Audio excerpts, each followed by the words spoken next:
Et coucou et bienvenue dans le podcast Mon cher cerveau, le podcast qui vous donne la notice d'utilisation de votre cerveau car c'est lui qui contrôle tout de votre vie, tous vos gestes, toutes vos pensées, tous vos comportements, tous vos choix. Et bien dans ce nouvel épisode, vous allez découvrir que certains ont eu votre notice d'utilisation de votre cerveau avant vous. En fait, c'est tout l'essence même de la captologie, une science dont l'objectif est de capter l'attention des gens. Et l'attention, c'est un processus qui est généré par votre cerveau. Dans ce nouvel épisode, vous allez comprendre comment les réseaux sociaux se sont réalisés, ont été construits justement pour capter votre attention. Dans ce nouvel épisode, vous allez aussi comprendre quelles sont les conséquences des réseaux sociaux sur votre santé psychique et sur votre santé aussi physique. Et dans ce nouvel épisode, vous allez aussi découvrir les nouveaux ressorts que vous allez pouvoir mettre en place justement pour reprendre votre libre arbitre et revenir à un vrai équilibre de santé psychique et physique.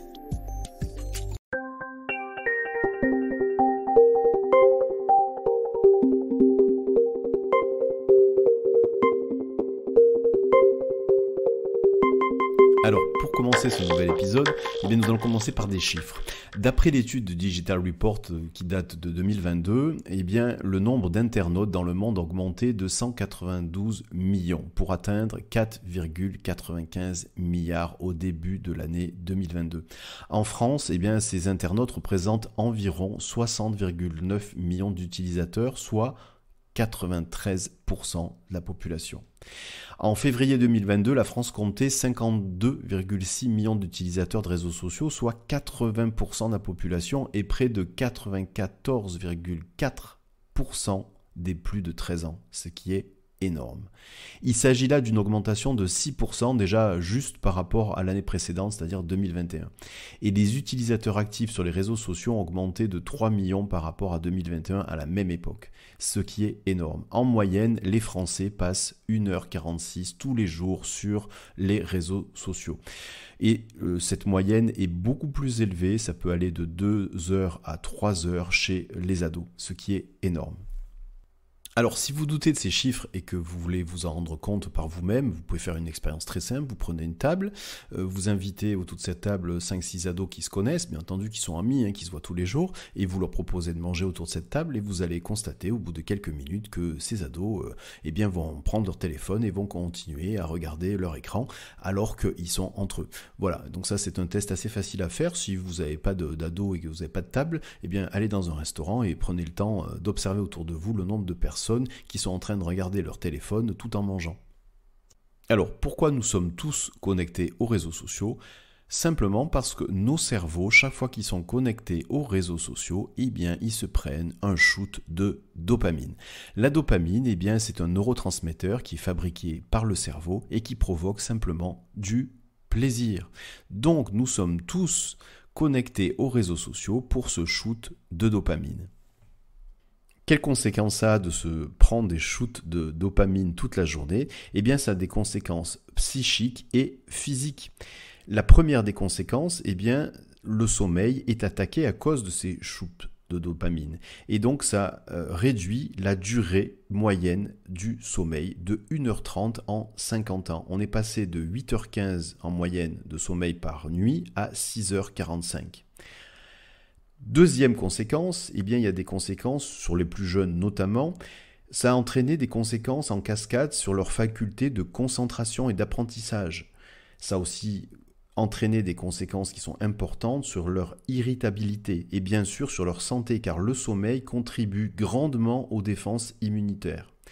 Toujours de ce point de vue physiologique, l'usage massif des écrans, bien entendu à travers les réseaux sociaux, entraîne une hausse de la sédentarité et de l'obésité qui est en train de devenir la première cause de mortalité aux États-Unis, sans parler de l'exposition du nombre de diabète et autres troubles cardiovasculaires. Il existe aussi des conséquences sur notre vue car 20% des moins de 18 ans et 40% des adultes sont myopes, des taux qui sont 2 fois supérieurs à ceux des années 1970. En fait, le vrai problème, c'est que notre cerveau est un cerveau social qui s'est développé depuis des millions d'années et le développement du langage, le développement personnel, le développement de la concentration, le développement de la mémoire, le développement de la sociabilité, le développement aussi du contrôle des émotions se fait à travers des stimulus qui sont sociaux. Mais quand je parle de stimulus sociaux, ce ne sont pas des stimulus qui sont issus des réseaux sociaux. Ce sont de vrais stimulus, de vraies rencontres qu'on fait avec de vraies personnes qui sont physiquement autour de nous.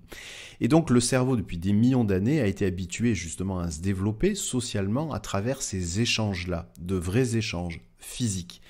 Et la première conséquence de cette surabondance d'utilisation des réseaux sociaux, eh bien, c'est que le cerveau, petit à petit, commence à avoir, lors du développement, et je pense notamment aux enfants, eh bien, plus de quantité de stimulus visuels à travers les écrans, à travers ces réseaux sociaux, que de stimulus sociaux, c'est-à-dire d'échanges et de rencontres faites avec de vrais amis, de vraies personnes. Alors ce changement d'environnement pour le cerveau, eh bien, il est notoire et il se matérialise par de vraies conséquences physiques et psychiques, notamment chez les enfants. On constate depuis quelques années la baisse du QI, avec un lien qui a été établi entre la hausse des retards du langage et cette surexposition aux écrans et aux réseaux sociaux. Et donc, tous ces problèmes aussi liés au manque de concentration, en passant par le manque de mémoire, la problématique du contrôle des émotions, est liée directement à cette surabondance d'écrans et notamment de réseaux sociaux. Il faut quand même garder à l'esprit que les vidéos, les jeux vidéo, les réseaux sociaux représentent environ 90% des contenus regardés par les moins de 18 ans. C'est énorme. Alors, je vous ai parlé en introduction de la captologie, cette science dont l'objectif est de capter l'attention de votre cerveau. En fait, captologie, c'est une compression d'un acronyme qui veut dire au départ Computers as Persuasive Technology. Et en fait, c'est une science qui est née à l'université de Stanford, où elle est enseignée déjà depuis plus de 40 ans. Et tous les designers qui ont travaillé, qui ont créé tous les réseaux sociaux sont tous passés par ces cours de captologie. Pourquoi ? Tout simplement parce que l'objectif est de capter votre attention pour que vous puissiez rester le plus longtemps possible sur ces réseaux sociaux. En fait, de façon plus générale, l'objectif de la captologie, c'est de donc capturer l'attention des gens pour leur faire prendre en fait de nouvelles habitudes en les récompensant. Je ne sais pas si vous avez écouté le podcast sur la motivation, mais le principe de la récompense pour le cerveau, il est très simple. La motivation, c'est une récompense instantanée à court terme. Et lorsque le cerveau est récompensé, eh bien, il a son shoot de dopamine. Voilà comment marchent les réseaux sociaux. Il y a une récompense. Qui dit récompense dit shoot de dopamine. Qui dit shoot de dopamine dit plaisir.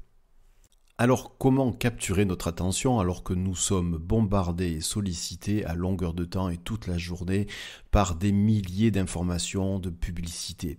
Et en fait, imaginez finalement notre attention comme une porte fermée, avec devant cette porte fermée des milliers de personnes qui essayent de rentrer, et finalement tout l'objectif de cette captologie, c'est de trouver comment ouvrir la porte de l'attention, faire rentrer quelques personnes, parce que notre cerveau ne pourra pas faire rentrer des milliers d'informations, il va devoir faire forcément un tri, et donc choisir parmi quelques personnes qui peuvent rentrer en ouvrant cette porte, et surtout, c'est ça le plus important, que ces personnes puissent rester. Donc c'est tout la stratégie en fait de la captologie pour capturer notre attention, c'est-à-dire savoir comment ouvrir la porte de l'attention, qui est en fait un mécanisme qui est généré bien sûr par notre cerveau, rentrer et rester à l'intérieur et pas sortir. Et c'est ça toute la stratégie. Alors quand vous ouvrez une porte, vous avez des systèmes musculaires qui sont antagonistes, qui s'opposent pour faire justement ce geste de je mets la main sur la poignée. Donc il y a des muscles qui vont permettre au bras de descendre pour ouvrir la porte, et puis d'autres qui vont ralentir la descente pour pas que vous ouvriez trop fort. Alors au niveau de l'attention, c'est exactement la même chose. Votre cerveau a 3 usines à l'intérieur qui vont travailler soit de pair, soit de façon antagoniste pour justement pouvoir mettre en place ce processus d'attention. Alors, ces 3 usines sont 1, et on va rentrer dans le détail pour chacune d'entre elles, bien entendu, ce qu'on appelle la science, 2, l'usine émotionnelle, et 3, l'usine de l'exécution. Je fais des choses, je fais des actions. Voilà. Alors, en ce qui concerne l'usine de la science, c'est un processus qui se passe dans votre cerveau, bien entendu. C'est très simple, hein. Vous prenez une photo, une image, et vous regardez cette photo. Eh bien, vous allez constater que vous allez détecter en priorité certains éléments sur cette photo, pas tous les détails de la photo. Et bien ça, c'est la capacité de votre cerveau à mettre en place cette usine de science, c'est-à-dire que sur une photo, eh bien, il y a 2, 3, 4 détails qui vont être perçus en premier. En fait, cette habitude, puisque en fait, ça va conduire une habitude, un automatisme de votre cerveau. Par exemple, lorsque vous conduisez aujourd'hui, si vous avez le permis, eh bien, vous avez instantanément la capacité de détecter le feu rouge, le feu vert, les panneaux de signalisation. Ça, c'est devenu une habitude. C'est-à-dire que votre cerveau ne se penche plus sur la question, une nouvelle question. Pour lui, c'est un automatisme. Et donc, c'est ce processus de science qui va détecter automatiquement des éléments. Et à force de répétition, eh bien, ça va devenir une habitude. Et ça, c'est un élément important dans le design des réseaux sociaux. Et oui, parce qu'en fait, pour que ce soit détecté plus facilement par le réseau de science de votre cerveau, il faut que en fait, ça se voit. Donc c'est pour ça d'ailleurs qu'il y a des supports vidéo, que ça brille, que ça fasse du bruit, que ça vibre. Et donc tout le principe des notifications, des alertes, tout ça, c'est en fait pour mettre en place votre réseau de science pour qu'à force de répétition, ce soit une habitude. Et en fait, à force de consulter les réseaux sociaux, ça devient un automatisme. Et combien de fois dans la journée on peut consulter les réseaux sociaux sans même s'en apercevoir? C'est devenu quasiment un prolongement de nos habitudes. Et donc voilà, c'est ce premier système de science qui est en fait sollicité par la conception même des réseaux sociaux. Quand vous regardez par exemple YouTube, vous avez vu que de façon automatique, dans les vidéos que vous regardez, vous allez avoir des pubs qui vont s'insérer dans les vidéos. Et donc c'est à force de répétition, effectivement, que ces éléments-là deviennent automatiques. En plus, je ne sais pas si vous avez constaté, mais lorsque vous avez des pubs qui passent, le niveau sonore est automatiquement augmenté. Ça aussi, c'est pour faire travailler votre système de science, pour capter votre attention, tout simplement.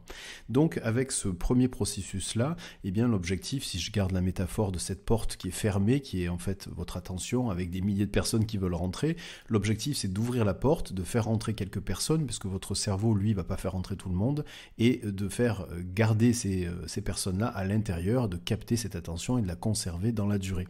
Et donc, premier processus, donc la science, ouvrir la porte, donc c'est quelque chose qui se voit, qui s'entend, qui est coloré, qui se voit très facilement, qui est brillant.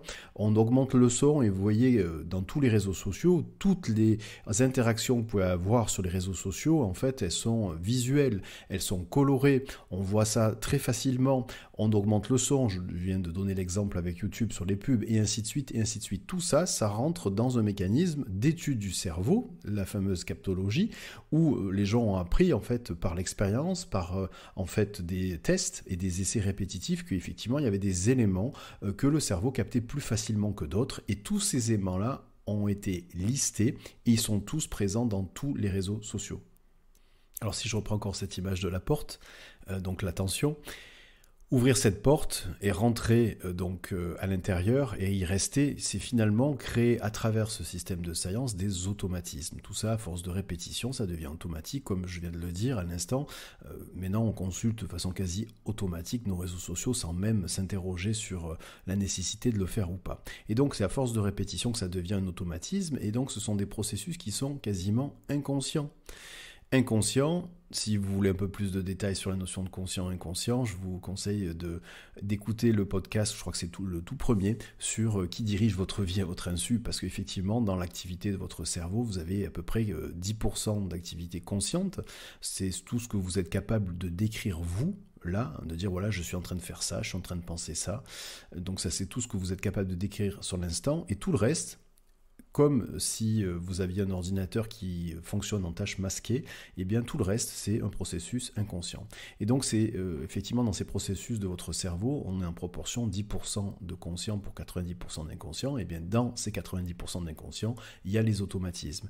Et dans ces automatismes, et bien il y a effectivement les automatismes qui sont générés inconsciemment par les réseaux sociaux, c'est-à-dire le fait d'aller consulter plusieurs fois par jour sans même des fois en avoir conscience. Et donc ces automatismes finalement gèrent un changement de comportement. On a de nouvelles habitudes qui sont générées par cette répétition, par ces répétitions, et ces nouvelles habitudes conduisent de nouveaux comportements.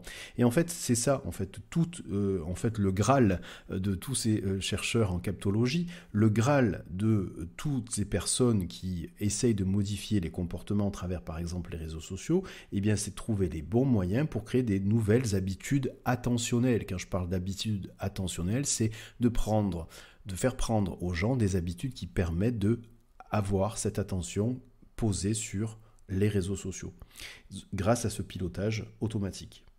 En fait, tout l'enjeu de ce qui est monté, ce qui est créé par les réseaux sociaux, c'est en fait de capter le temps de cerveau disponible des gens et en réduisant en fait à l'extrême tout ce qui est hésitation ou arbitrage conscient pour créer en fait une forme de quelque chose qui est une forme de comportement naturel qui ne pose plus de problème et qui semblera justement totalement naturel pour tout le monde. Et c'est ça l'objectif en fait, c'est de pouvoir arriver dans ces automatismes-là.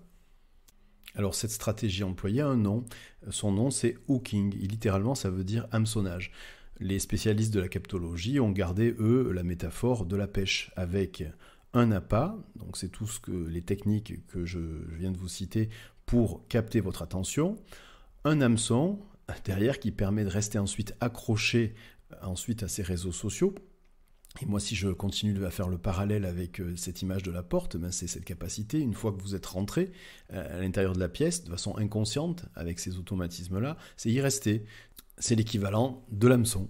Alors restons quand même sur la métaphore de la porte. Je vous ai dit, donc pour ouvrir cette porte, il y a des milliers de personnes devant, ça c'est des milliers de sollicitations que l'on a chaque jour, que le cerveau a chaque jour, et il y a quelques personnes qui vont pouvoir ouvrir la porte et rester ensuite dans cette pièce de l'attention. Eh bien, pour ouvrir une porte, je vous ai dit tout à l'heure, ça nécessite le travail de systèmes antagonistes opposés, c'est-à-dire qu'à la fois il y a des muscles qui vont permettre à votre bras de se baisser et d'ouvrir la poignée, et d'autres muscles qui vont compenser ce mouvement, justement pour pas que le bras s'abaisse si vite. Je vous l'ai dit, le processus attentionnel, donc votre cerveau, lorsqu'il pose son attention sur quelque chose, eh bien c'est aussi la combinaison de plusieurs usines, 3 en l'occurrence. Je viens de vous décrire la première, c'est donc le système de science, et la deuxième usine, eh bien c'est tout ce qui est génération d'émotions.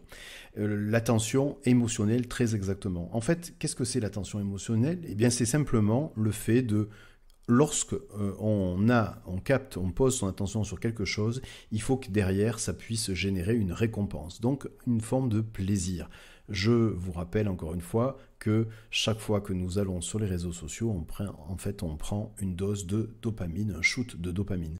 Donc, dans cette deuxième usine, qui constitue en fait l'attention. Cette deuxième usine qui s'appelle en fait finalement la génération d'émotions. Eh bien, votre cerveau, lui, il est tout le temps en train de donner des notes à ce qui l'entoure. Et lorsqu'il se passe quelque chose qui lui donne du plaisir, eh bien, la note va être forcément maximale. Et lorsqu'il a du plaisir, eh bien, il a du plaisir souvent, parce que votre cerveau est aussi un joueur, eh bien, il aime bien avoir du plaisir sur quelque chose qui lui tombe dessus et qui n'était pas prévu, qui est aléatoire.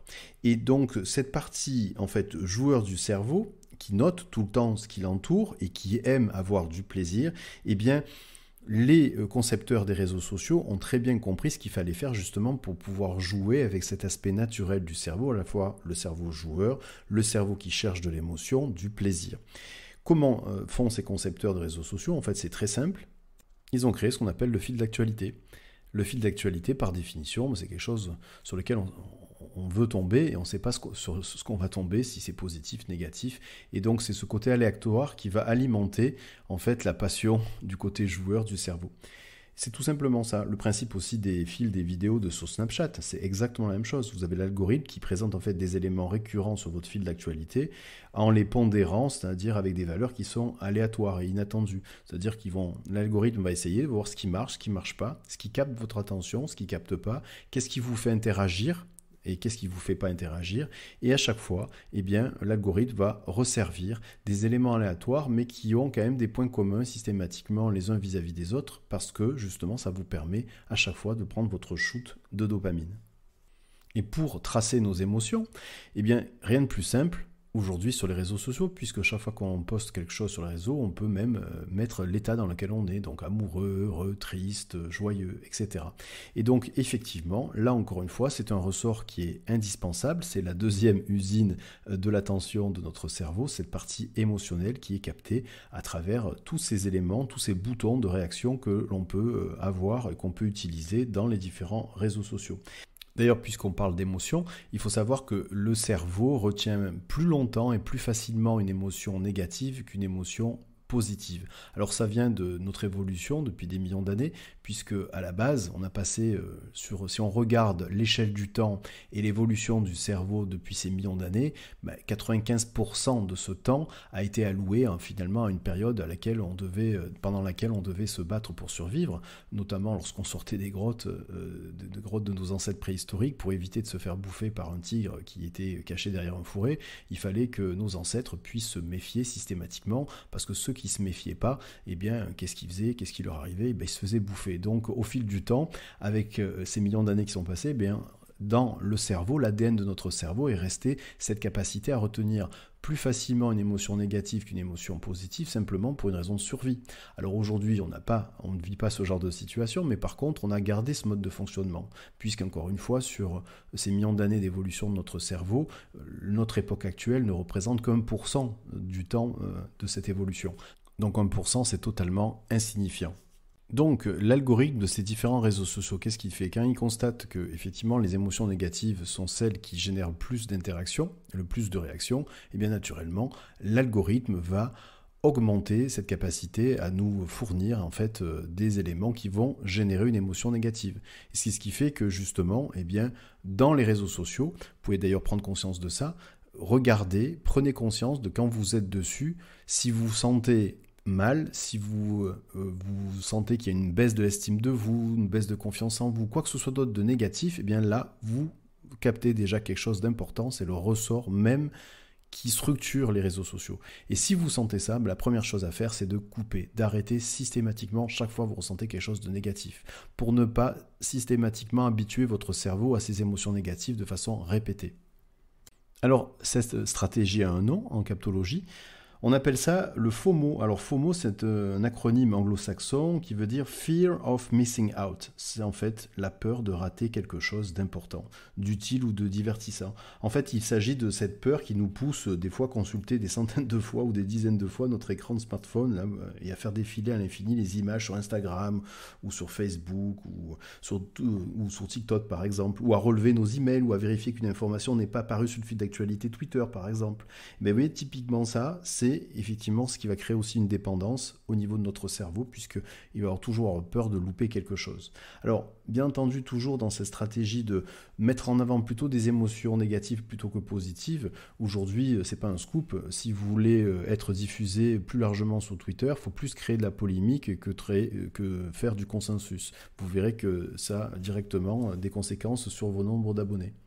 Troisième usine dans votre cerveau qui crée de l'attention, en fait c'est une usine, la dernière donc, qui va en fait mettre en place un réseau dit exécutif, c'est-à-dire qui va faire des choses. Voilà. Donc l'objectif là de cette attention exécutive, c'est par exemple lorsque vous portez toute votre attention sur une tâche que vous êtes en train de faire, de réaliser, et vous êtes concentré uniquement sur cette tâche-là.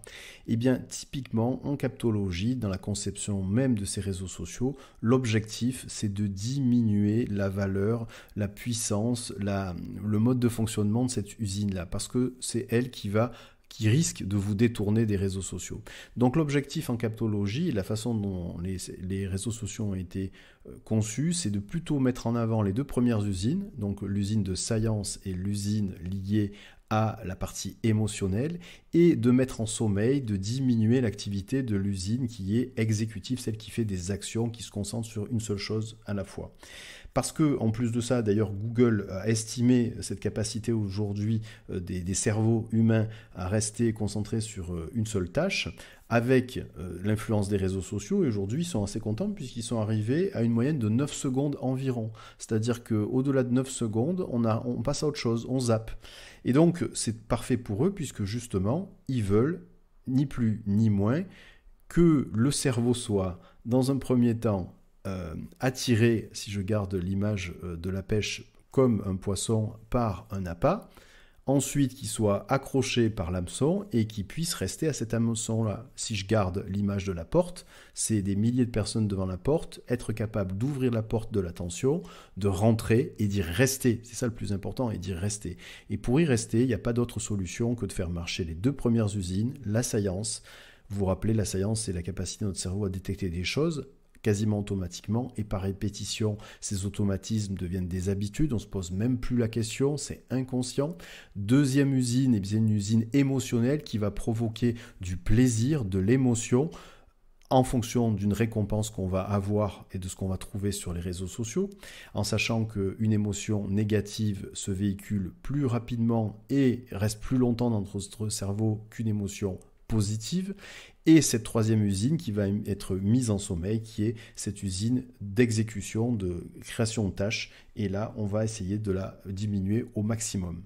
Alors, au quotidien, ça donne quoi comme résultat? Ça donne le soir, vous arrivez chez vous, vous êtes fatigué, vous posez sur le canapé, et au lieu de faire quoi que ce soit d'autre, vous zappez les différents réseaux sociaux, et vous faites dérouler votre fil d'actualité, ou alors peut-être c'est votre ado aussi qui fait ça en arrivant chez lui. Voilà. Vous avez le résultat de 2 usines qui marchent bien au niveau de l'attention et la troisième qui est mise en sommeil, celle de l'exécution, c'est-à-dire se concentrer sur autre chose que celle des réseaux sociaux. Alors, vous vous doutez bien qu'à ce stade-là du podcast, et de ce que vous avez appris maintenant, vous comprenez que finalement, les algorithmes des réseaux sociaux vont vous fournir ce qui va capter le plus votre attention. Et ce qui capte votre attention, donc l'attention de votre cerveau, n'est pas forcément la même chose que ce qui va capter l'attention d'une autre personne, en fonction de vos centres d'intérêt, de ce que vous aimez. Et donc, en fait, qu'est-ce qui va se passer? Il va se passer qu'au fur et à mesure, ces systèmes intelligents, d'intelligence artificielle, d'algorithmes, vont vous servir plus facilement des informations qui vont capter votre attention, en fonction de vos intérêts, de vos goûts. Et donc votre fil d'actualité va finalement être alimenté en fonction de ce qu'attend votre cerveau pour recevoir son shoot de dopamine. Ce qui fait que progressivement, en fait, votre actualité va être différente de votre voisin qui n'a par exemple pas du tout les mêmes centres d'intérêt. Et donc votre actualité va devenir finalement elle va se placer dans une espèce de silo, un peu comme si elle était cantonnée dans ce qui vous plaît ou dans ce qui en tout cas vous fait réagir.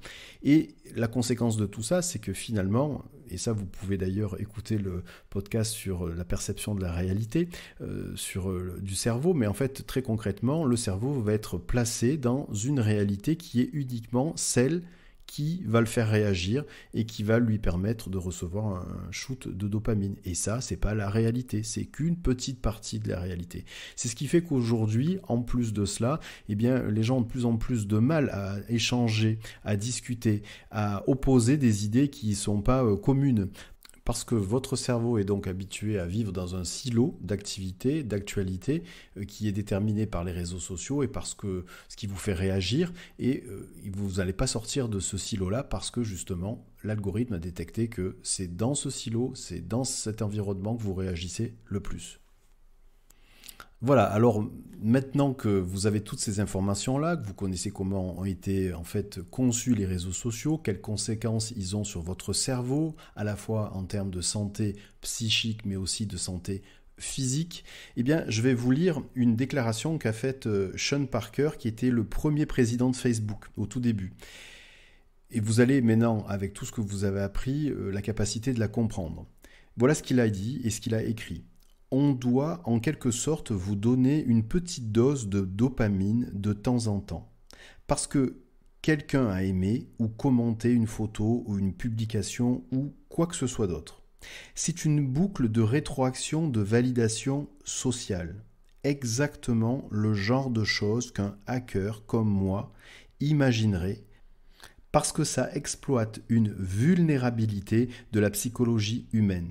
Les inventeurs, les créateurs, c'est moi. C'est Mark Zuckerberg, c'est Kevin Systrom sur Instagram. Ce sont tous ces gens qui ont compris consciemment.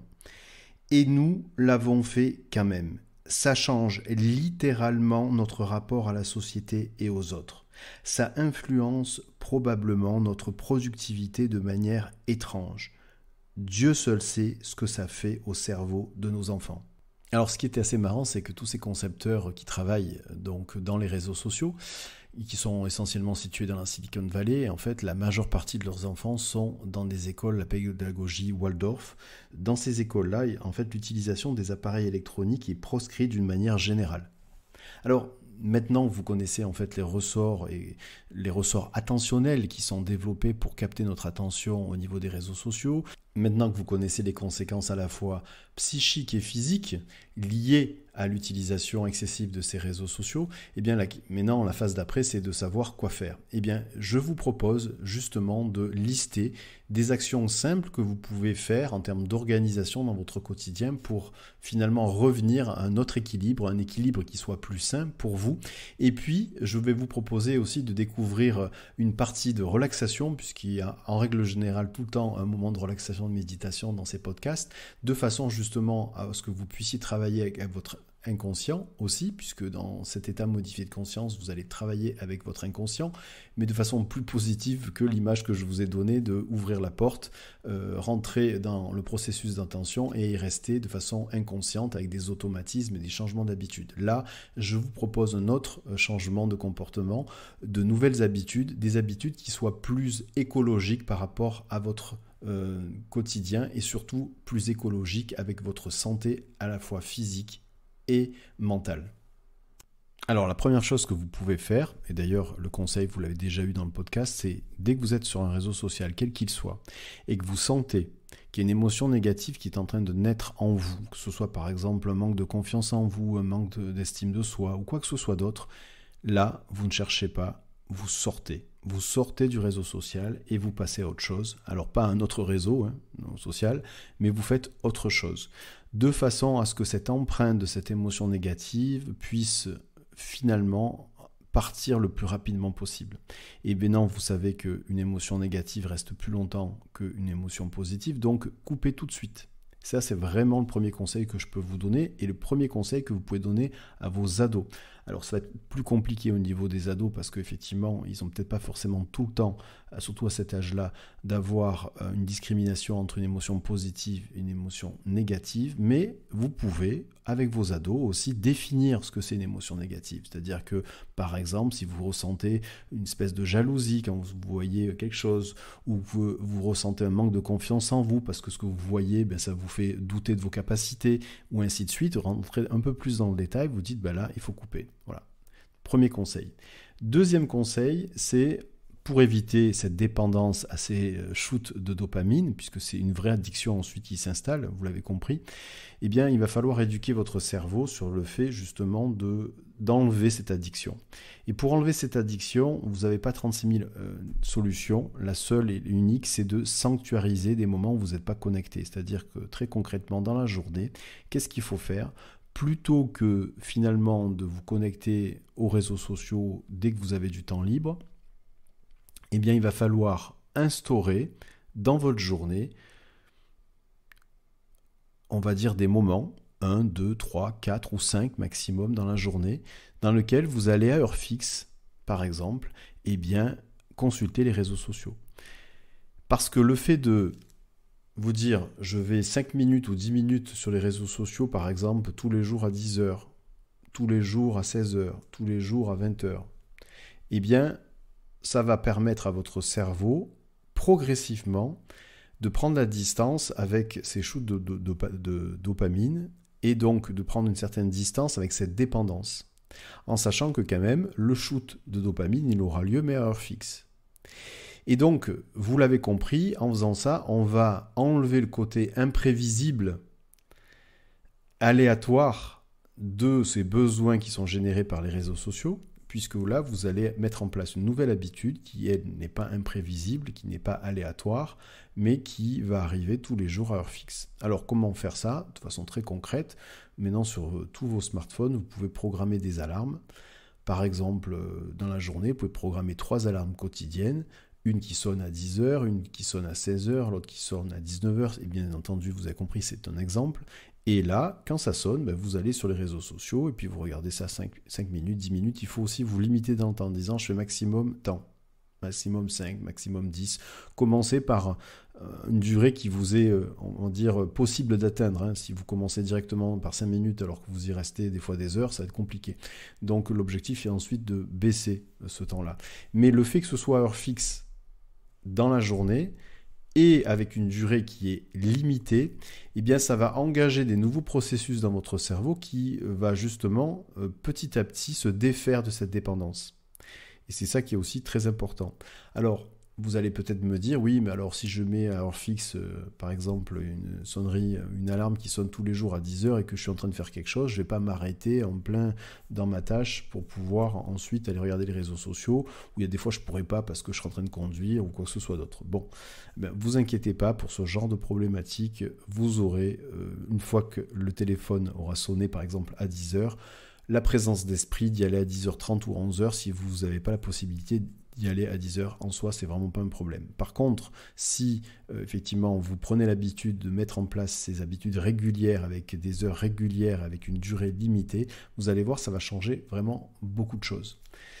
Voilà, donc ça c'est vraiment 2 éléments qui sont indispensables. Alors après, le 3e élément, mais peut-être que vous allez vous retrouver dans une situation dans laquelle vous vous sentez en manque. Alors quand je dis en manque, c'est en disant, bah oui, j'ai l'habitude de regarder plusieurs fois les réseaux sociaux, là je le fais pas parce que ça n'a pas encore sonné, finalement qu'est-ce que je fais à la place? Bien, qu'est-ce que vous pouvez faire à la place? Vous pouvez faire ce que je vais vous proposer maintenant. Alors c'est une petite relaxation, une petite méditation qui va durer que 5 minutes, mais qui va vous permettre dans ces moments-là où vous posez la question, et que c'est pas encore l'heure, eh bien de vous concentrer finalement sur l'essentiel, sur ce qui se passe à l'intérieur de vous. Parce que, maintenant vous le savez, votre cerveau, c'est lui l'architecte de votre vie, c'est lui qui décide de tout, de vos comportements, de vos gestes, de vos pensées, et aussi de votre état, de votre plaisir. Et donc vous avez la possibilité aussi par cette relaxation, cette méditation, eh bien en quelques minutes, de finalement de vous recentrer sur l'essentiel, finalement vous. Et c'est ça le plus important. Et donc je vais vous proposer de faire cette petite relaxation que vous allez pouvoir reprendre au fur et à mesure de votre progression et de vos travails répétitifs et quotidiens sur le fait de consulter régulièrement les réseaux sociaux, mais à heure fixe, dans un temps limité. Et donc, si vous sentez finalement cette envie qui arrive et que ce n'est pas le moment, eh bien, faites cette relaxation-là. D'ailleurs, vous allez pouvoir ensuite la réécouter régulièrement quand vous en avez besoin. Ça durera maximum 5 minutes.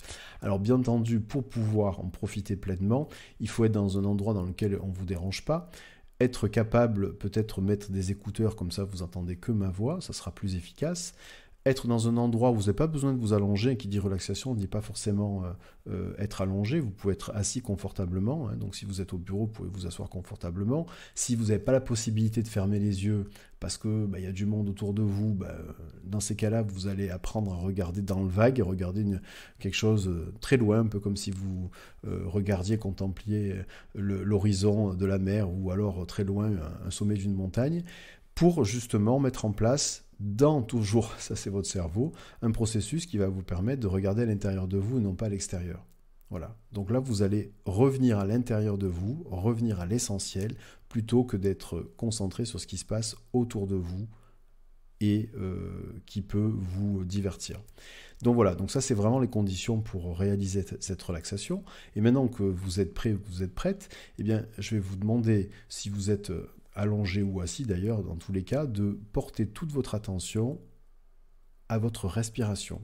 Alors si vous pouvez, bien entendu, si vous n'avez pas le nez bouché, vous allez pouvoir, et c'est préférable, parce que c'est plus efficace, respirer uniquement par le nez. Donc vous inspirez, vous expirez par le nez. Et si vous ne pouvez pas, vous le faites par la bouche. Et donc là, vous allez porter toute votre attention sur votre respiration, un peu comme si à chaque inspiration, vous avez la possibilité de suivre chaque particule d'air qui passe par votre nez à l'inspiration, passe par votre gorge, et ensuite va jusqu'à vos poumons. Et puis de la même façon, à chaque expiration, portez toute votre attention sur votre respiration, un peu comme si vous avez la possibilité de suivre chaque particule d'air ensuite qui sort de vos poumons, sort par votre gorge et passe par votre nez.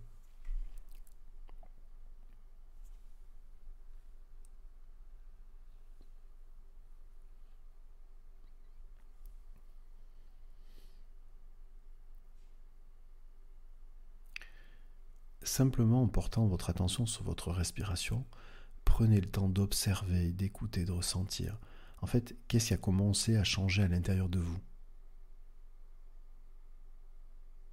Alors ça peut être un rythme à l'intérieur de vous qui a changé. Ça peut être une sensation. Ça peut être le début d'un relâchement d'une partie de votre corps. Ou alors plutôt une sensation plus diffuse dans votre corps. Ou quoi que ce soit d'autre.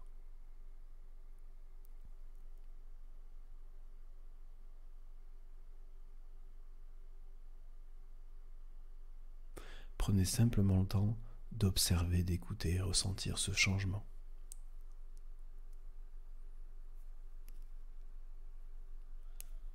Et ce changement-là, c'est aussi une porte qui s'ouvre.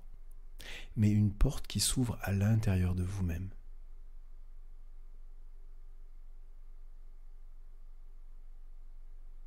Ça peut être aussi une autre façon d'accéder à l'intérieur de vous-même. Quelle que soit l'image, quelle que soit la sensation que vous avez là, maintenant. Sentez-vous libre de remplacer les mots qui ne vous conviennent pas par ceux qui vous conviennent. Tout en explorant l'intérieur de vous-même.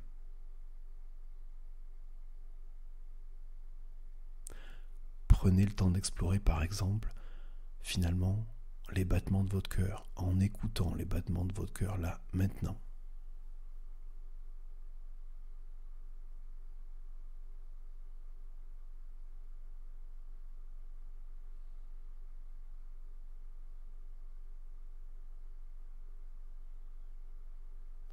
Et de la même façon, prenez le temps d'écouter aussi, finalement, à l'intérieur de vous, ou de ressentir, ou d'observer ce rythme qui continue à changer, ou quoi que ce soit d'autre qui est en train de se transformer à l'intérieur de vous, simplement en étant là, maintenant, que pour vous, à l'intérieur de vous.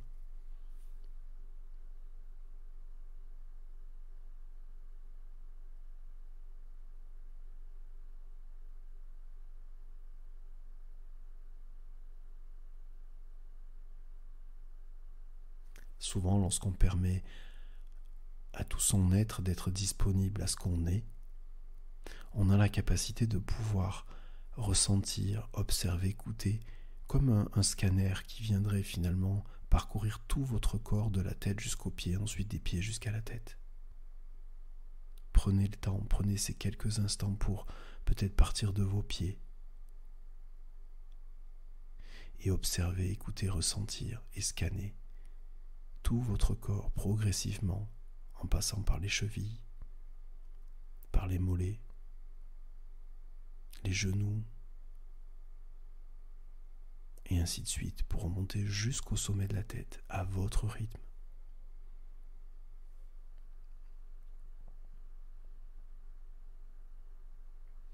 Votre fil d'actualité, c'est vous. Ce que vous êtes en train de faire défiler, c'est vous, de la tête jusqu'aux pieds, puis des pieds jusqu'à la tête. Ce que vous likez, c'est vous. Ce qui vous fait réagir, c'est vous.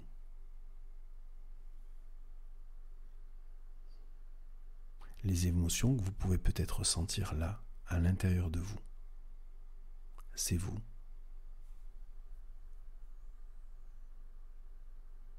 L'état dans lequel vous êtes, c'est vous.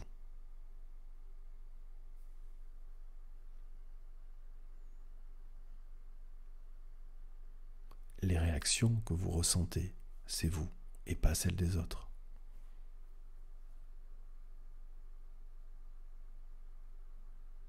Prenez le temps aussi d'apprécier finalement ce changement de rythme, un peu comme si le temps avait une valeur, un goût, ou quoi que ce soit d'autre de différent.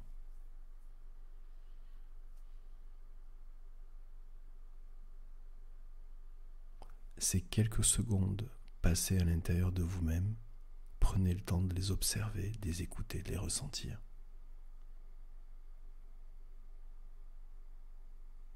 Prenez même le temps de trouver à l'intérieur de vous-même où se cachent, où se logent, où se posent, ou quoi que ce soit d'autre, vos émotions positives, celles que vous avez en vous.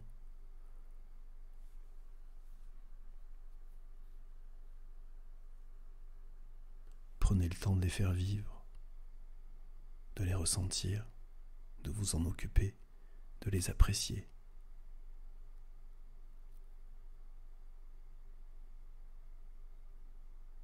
de les rendre moins éphémères, simplement par votre attention, de les rendre plus présentes, simplement par votre attention.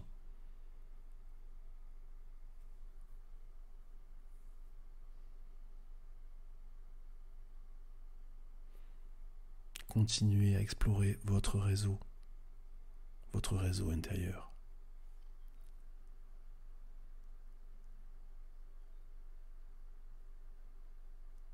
Continuez à explorer, écouter, ressentir, observer votre réseau intérieur de la tête jusqu'aux pieds et des pieds jusqu'à la tête.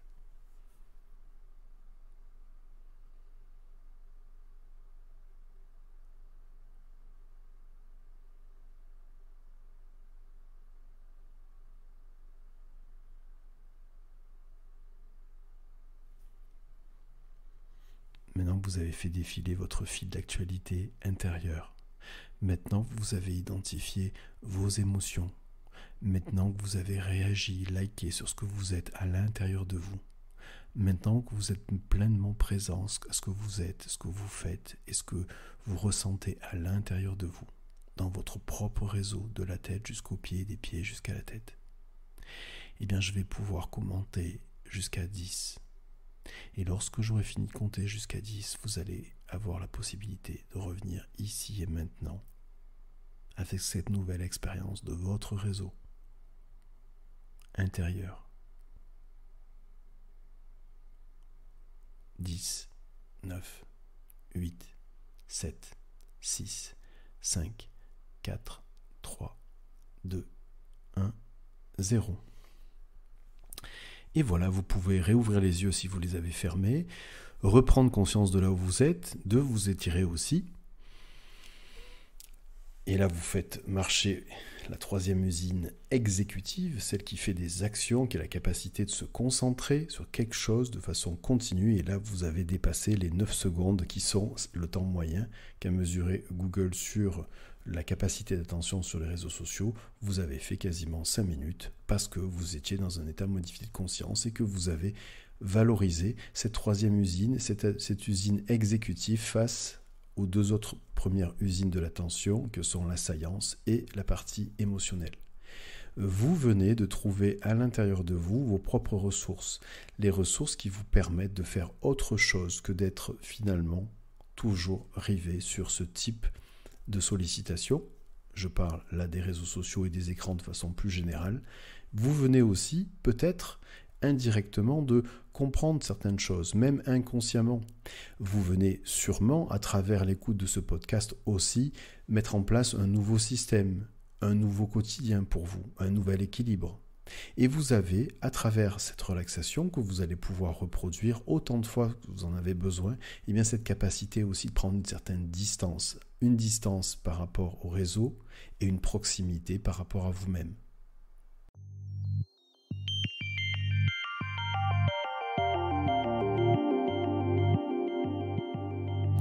Et voilà, écoutez, le podcast se termine. Ça a été un vrai plaisir de partager ce moment avec vous.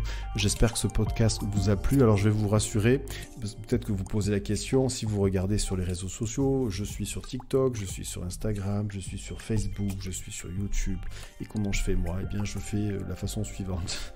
Je fais la même chose que ce que je vous dis de faire déjà, ça c'est le premier point. Et le deuxième point, c'est que les réseaux sociaux que j'utilise en fait sont pour moi un vecteur de communication à travers toutes ces techniques-là, de cette notice d'utilisation du cerveau, et c'est un moyen aussi de diffusion au plus grand nombre. Mais je ne suis pas tous les jours sur les réseaux sociaux, j'ai quelqu'un qui m'aide, qui est community manager, donc c'est le travail. Ça c'est son travail, et s'appelle Marie d'ailleurs. Merci Marie d'être là, parce que grâce à Marie, eh bien, je donne du contenu, et c'est Marie qui gère ensuite pour la diffusion à travers les différents réseaux sociaux. Alors bien entendu, je me connecte comme vous à des heures fixes, hein. Moi c'est 2 fois par jour, c'est 2 fois 10 minutes. Et je regarde les commentaires, je réponds aux questions, parce qu'il y a des gens qui posent des questions sur les différents réseaux sociaux sur lesquels je suis présent. Effectivement, ça c'est pas Marie qui le fait. Marie, elle like, Marie, elle répond, elle réagit aux interactions. Mais moi, je suis là derrière pour pouvoir répondre à vos questions. Mais je le fais de façon très orchestrée, 2 fois par jour, parce que sinon, effectivement, je peux vivre exactement la même chose que ce que j'ai décrit, et je l'ai déjà vécu, cette dépendance-là. qui amène beaucoup plus d'émotions négatives que d'émotions positives. Voilà, donc j'espère que vous ferez un beau chemin avec ce nouveau podcast, avec ce podcast sur les réseaux sociaux. En tout cas, c'est tout ce que je vous souhaite. Si ce podcast vous a plu, n'hésitez pas à le diffuser aux personnes qui pourraient en avoir besoin autour de vous. Et puis, pour que ce podcast soit diffusé plus largement, il n'y a qu'une seule solution, c'est de pouvoir le noter. Si vous mettez maximum de notes sur la plateforme sur laquelle vous l'écoutez, eh bien, ce podcast sera diffusé plus largement. Voilà. Écoutez, je vous souhaite une belle journée, une belle soirée, et je vous dis à très bientôt.